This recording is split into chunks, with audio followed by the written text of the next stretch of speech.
जय जय श्री राधे। पूज्य सद्गुरुदेव भगवान व समस्त वैष्णव वृंद के चरणों में कोटि कोटि प्रणाम।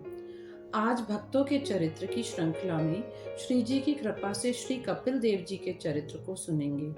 ब्रह्मा जी ने सृष्टि के विस्तार के उद्देश्य से कई पुत्र उत्पन्न किए थे। इनमें से एक कर्दम ऋषि भी थे। इन्होंने ब्रह्मा जी की आज्ञा से संतान उत्पन्न करने के उद्देश्य से सरस्वती नदी के तट पर 10,000 वर्ष तक तपस्या की।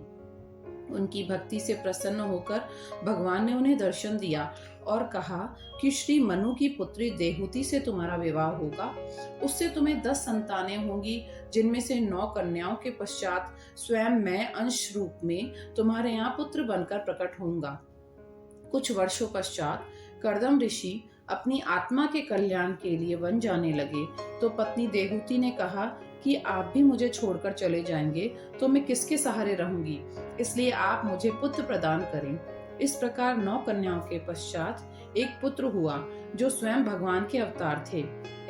उनका नाम कपिल रखा गया। पति के वन जाने के बाद कपिल देव जी को माता ने अपना गुरु बनाया, क्योंकि वह जानती थी कि वह स्वयं भगवान का अवतार हैं और उन्हें कृतार्थ करने के लिए पुत्र रूप में आए हैं।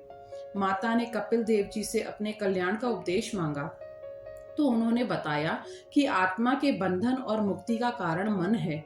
यदि यह मन संसार में लगा रहेगा तो पुनर्जन्म का कारण बनेगा और भगवान में लगेगा तो मुक्ति का कारण होगा। इसी प्रकार दुष्ट पुरुषों का संग जीवात्मा को बांधने वाला है और साधु संग और सत्पुरुषों का संग मुक्ति दिलाता है। कहावत भी है कि जैसा संग वैसा मन। कपिल देव ने कहा, हे माता, आपको सत्संग व सत्पुरुषों का संग करना चाहिए। भगवान की कथा व भगवान के भक्तों की कथा सुनने से मन पवित्र होता है, भगवान में प्रेम होता है। भक्ति के बढ़ने से संसार से वैराग्य उत्पन्न हो जाता है और भगवान में मन स्थित होता है। माता ने पूछा कि भक्ति के क्या लक्षण हैं? तो कपिल देव जी ने कहा कि संसार दुख स्वरूप लगने लगता है, यही भक्ति का लक्षण है। मनुष्य ही एक ऐसी योनि है जिसमें पाप व पुण्य को भोगने के लिए मिलती है, जबकि अन्य योनियां तो सिर्फ पापों को भोगने के लिए मिलती हैं। मनुष्य जन्म में ही भक्ति कर भगवान को प्राप्त किया जा सकता है।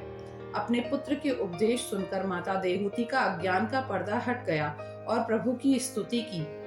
प्रसन्न होकर कपिल देव ने कहा कि यदि आप मेरे उपदेशों पर चलेंगी तो आपको जन्म मृत्यु के चक्र में नहीं पड़ना पड़ेगा। माता देहूति पुत्र के बताए मार्ग पर चलकर समाधि में रहने लगी और प्रभु को प्राप्त किया। कलयुग सिर्फ भगवान का नाम लेने मात्र से ही जीव मुक्त हो जाता है।